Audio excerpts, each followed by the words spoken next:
Welcome to my YouTube channel.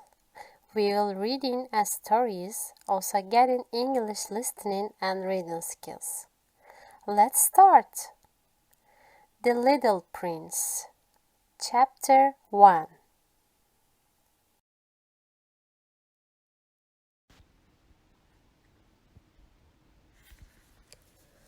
Once when I was 6 years old, I saw a magnificent picture in a book called True Stories from Nature about the primeval forest. It was a picture of a boa constrictor in the act of swallowing an animal. Here is a copy of the drawing. In the book it said, boa constrictors swallow their prey whole without chewing it.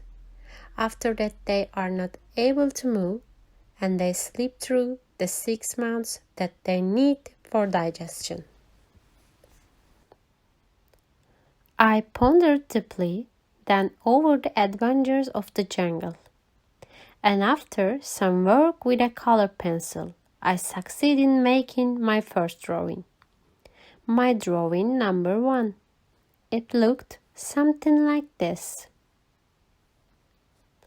I showed my masterpiece to the grown-ups and asked them whether the drawing frightened them. But they answered, "Frightened? Why should anyone be frightened by a hat?"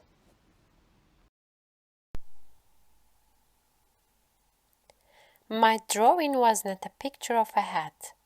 It was a picture of a boa constrictor digesting an elephant. But since the grown-ups were not able to understand it, I made another drawing. I drew the inside of a boa constrictor so that the grown-ups could see it clearly. They always need to have things explained. My drawing number 2 looked like this.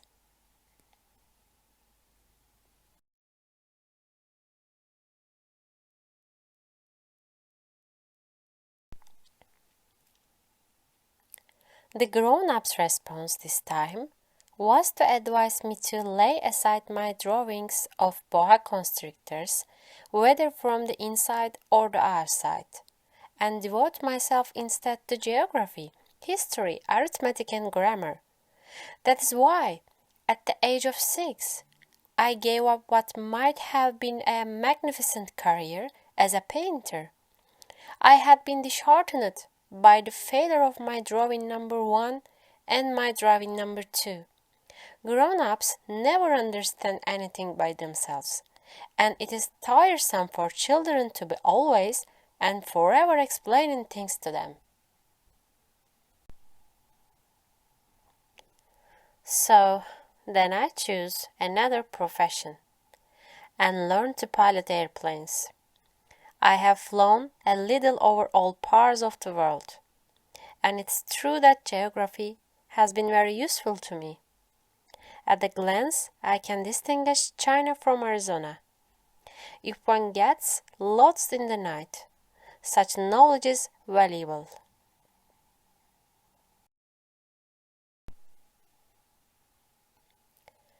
In the course of this life, I've had a great many encounters with a great many people who have been concerned with matters of consequence.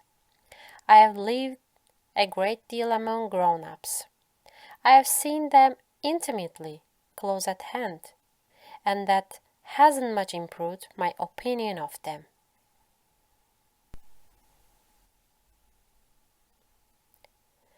Whenever I met one of them who seemed to me at all clear-sighted, I tried the experiment of showing him my drawing number 1, which I have always kept.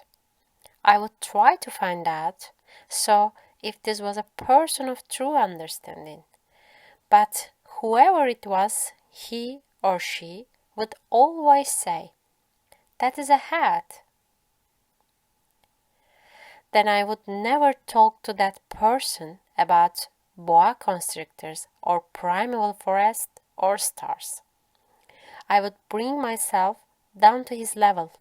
I would talk to him about bridge and golf and politics and like this, and the grown-up would be greatly pleased to have met such a sensible man. Thanks for listening.